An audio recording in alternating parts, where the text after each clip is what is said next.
ભાવનગરનું Alang ship breaking yard જે ભયંકર મંદિરમાંથી પસાર થઈ રહ્યું છે 2014થી બ્યુરો ઓફ ઇન્ડિયન સ્ટાન્ડર્ડ કાયદાનો અમલ શરૂ થતાં આ ઉદ્યોગ પર માઠી અસર પડી છે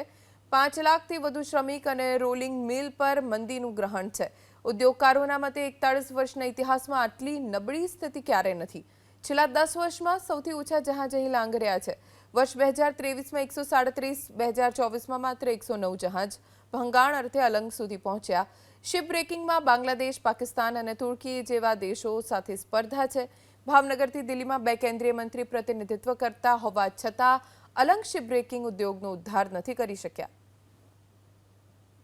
બીઆઈએસ જો કાયદો જો હટાવવામાં આવે તો આ ઇન્ડસ્ટ્રીમાં તેજી ફરીવાર પાછી જાગૃત થાય અહીંયાની જે કોસ્ટિંગ ફિનિશ ગુડની છે એની કરતાં ઇમ્પોર્ટ ખૂબ સસ્તો હોવાથી અહીંયા અત્યારે હજી આ મંદિરનો ટાઈમ અમે પસાર કરી રહ્યા છીએ પનામાનો ઇસ્યુ છે અને જે યુક્રેનની અને ઇઝરાયલની વોર જે હતી એના કારણે થઈને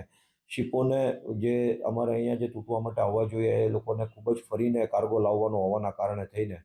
ખૂબ જ મોટા પ્રમાણમાં જહાજના કાર્ગોમાં એ લોકોની રિક્વાયરમેન્ટ નીકળતી હોવાના કારણે થઈને શિપ તૂટવા માટે આવતા નથી કે તમે જે અલંગની પ્લેટ આવે છે એમાંથી ટીએમટી બાર બનાવવાની પરમિશન આપવાની હોય સરકાર ક્યારે માલ લેતી નથી પણ ગવર્મેન્ટના પ્રોજેક્ટમાં 100% એનો માલ ચાલે પણ એ જ્યારે પરમિશન જ નથી તો સરકાર કેવી રીતે માલ લેવાની